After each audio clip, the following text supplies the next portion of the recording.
Hi there, my name is Rosa Gonzalez. I am a psychology student, and this assignment allows me to practice evaluating and critiquing published research. In this article, Gender Cognition in Transgender Children found that the transgender children's perceived gender in fact does align with their expressed gender identity. Let me start this critique with the research design. This research study seems to be positively well designed for a couple of reasons. The first reason that I identified is the explanation of the process of how the data was obtained and the reasoning of how the groups were selected. The number of participants, 32, seemed to me a good number, a good rounded sample number that include female students, male students, with an average age of 12 years old. In addition, selecting control groups that are the same age, 12-year-old, and that's from the opposite gender gives reassurance of the study. Following the written research report, 3 parts. That is, what was done, what was found, and how the research study is related to the knowledge in the area. So, following that criteria, this study reporting indicated 1, what was done in the study, which was to assess participants' gender preference using measuring instruments that are described as appropriate for their age. What was found is that the study reports objectively that it found that the students are not confused in their preference, but in fact are confident in their gender preference. Moving to the execution of the research. Part of a good research report is that after gathering the data, it needs to be interpreted and reported.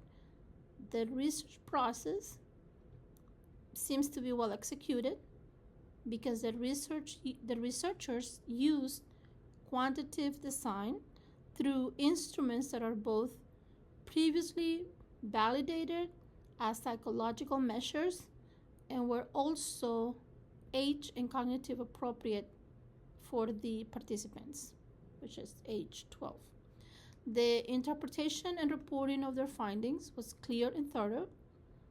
The discussion, implicit and explicit, describe those measures, implicit and explicit measures, as well as it addressed the gap in research literature in this field and indicating that they are making significant contribution in research in this field. In regards to any limitations of the research study that I can observe is the category of the participants. The study indicated that children were already socially transitioned. So the one group was children that were transgender children who were accepted and supported. That is, they were socially transitioned and they had a higher level of support in their environment. That seemed a problem because the sample did not include transgender children that were not accepted yet.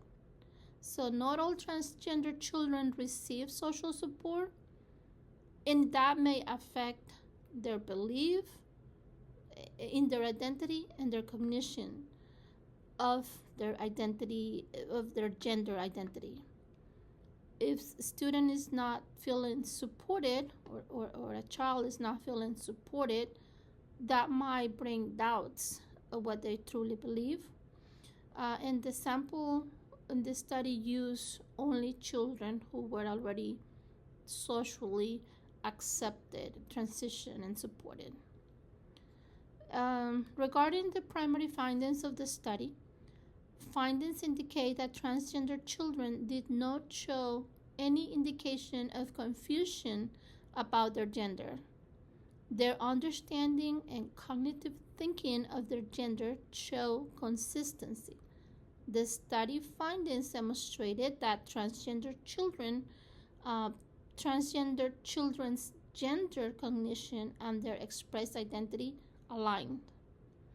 The study presented its hypothesis with no other previous research available to support what they intend to find, which was whether transgender children were cognizant of their gender identity or were simply confused. And I believe that the authors make a reasonable argument that say transgender children are not confused. Transgender children who experience social transition development show that the answer patterns were closely similar to the patterns of those answers that the counter group of the same gender identity. In regards to the findings, whether they're valid or not, the study processes and methodology used seem to provide a good validated standard because the instruments that were used were age appropriate, and they were already shown that they were reliable measuring tools.